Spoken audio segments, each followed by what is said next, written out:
श्री संत गजानन महाराज चरित्र अध्याय 12वा. भक्तीची प्रचिती.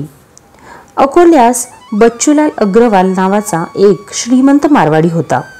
त्याने कारंजाच्या लक्ष्मण पुड्याची हकीकत ऐकली होती.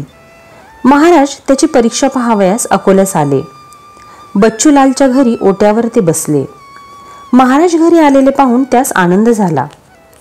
महाराज, आपली पूजा करावी अशी माझी इच्छा आहे, बच्चूलाल महाराजांस म्हणाले. गजानन महाराजांनी होकारार्थी मान हलवली. त्याने पूजेची ताबडतोब तयारी केली. महाराजांना मंगलस्नान घातले. पितांबर नेसावयास दिला. शाल अंगावर पांघरली. सोन्याचा गोफ गळ्यात घातला. सोन्याचे कडे हातात घातले. अंगठ्या 10ही बोटात घातल्या. हिऱ्याचा कंठा घातला. पंचपक्वानांचा नैवेद्य दाखविला. उदबत्त्यांचा घमघमाट सुटला. सुवासिक अत्तर अंगास लावले. तबकात विडे ठेवले आणि सोन्याच्या ताटात दक्षिणाही ठेवली. महाराजांपुढे नारळ ठेवून तो म्हणाला, माझी इच्छा राम मंदिर बांधवायची आहे.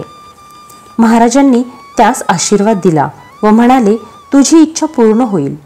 अरे, तू तर मला पोळ्याच्या बैलाप्रमाणेच सजवलं. मला या ऐश्वर्याचा काय उपयोग? तू फार श्रीमंत आहे, याचे हे प्रदर्शन आहे काय?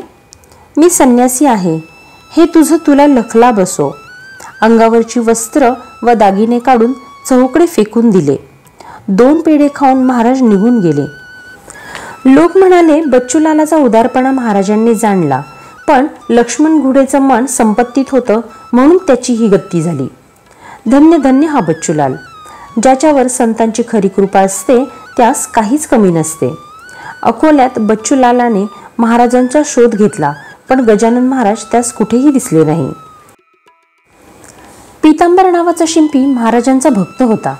शेगावला महाराजांच्या मठातच राहून तो महाराजांची मनोभावे सेवा करीत असे. त्याची ती तपश्चर्या सफल झाली. फाटकं धोतर नेसलेला हा नाव त्याचं पितांबर. महाराजांनी त्याला अंगावरचा दुपट्टा नेसायला दिला. ते इतरांना आवडले नाही. गजानन महाराजांना पुष्कळ शिष्य होते, पण खरे शिष्य बोटावर मोजणे इतकेच होते. काही शिष्य पितांबराचा छळ करू लागले. तेव्हा महाराजांनी पितांबरास दूर जाण्यास सांगितले. त्याला खूप वाईट वाटले. त्याच्या डोळ्यात पाणी आलं. महाराजांच्या आज्ञेप्रमाणे त्याने शेगाव सोडलं. तो कोंडोली येथे आला आणि एका आंब्याच्या झाडाखाली बसला. मनात सद्गुरूंचं चिंतन चाललं होतं. रात्रभर तिथेच राहिला. तिथे मुंगळे फार होते म्हणून तो झाडावर चढला. सर्वच झाडावर मुंग्या आणि मुंगळे होते. गुराखी त्यास पाहत होते. तो इकडून तिकडे तिकडून इकडे झाडावर करीत होता. ती बातमी गावात कळली. कोंडोलीचे लोक तिथे आले. कोणी त्यास ढोंगी म्हणत, कोणी हा गजानन महाराजांचा शिष्य आहे असे म्हणत. कोणी लोक त्यास म्हणाले, हा आंबा हिरवा कर. त्याला मोठं संकट पडलं. चिंता करू लागला. लोक त्याची परीक्षा घेऊ लागले. त्याने महाराजांचे चिंतन केले. स्वामी राया, माझं ब्रीद राखा. लोक माझ्यावर चिडले आहेत. सर्व भिस्त तुमच्यावर आहे. या सुकलेल्या झाडाला पालवी येऊ द्या. आणि खरोखरच त्या झाडाला कोवळी पाने आली. गजानन नामाचा जय जयकार झाला. लोक आश्चर्यचकित झाले. गावात त्यास मिरवीत नेले. ते झाड अजून कोंडोलीत आहे. त्यास आंबे भरपूर येतात. कोंडोलीत पितांबराची समाधी देखील आहे. इकडे कृष्णाजी पाटील वारले. महाराजांचे मन उद्विग्न झाले. त्यांचं मन तिथे लागेना. ते शेगाव सोडून जातील म्हणून लोकांना चिंता वाटू लागली. गावकऱ्यांनी महाराजास तेथेच राहण्याची विनंती केली. महाराज म्हणाले, या गावात दुफळी आहे. सरकारी जागा नसे कोणाची, तिच्यावर हक्क सच्चिदानंदाचा आहे. तुम्ही प्रयत्न करा. हरिपाटलास यात यश येईल.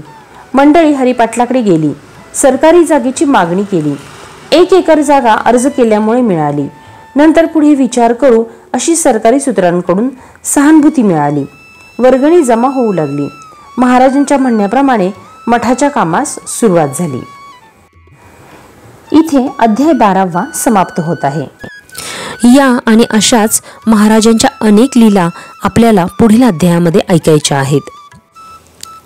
आजचे हे अध्यायाचे पुष्प मी महाराजांच्या चरणी अर्पण करते आणि आजचा अध्याय संपवते. गणगण गणात बोते.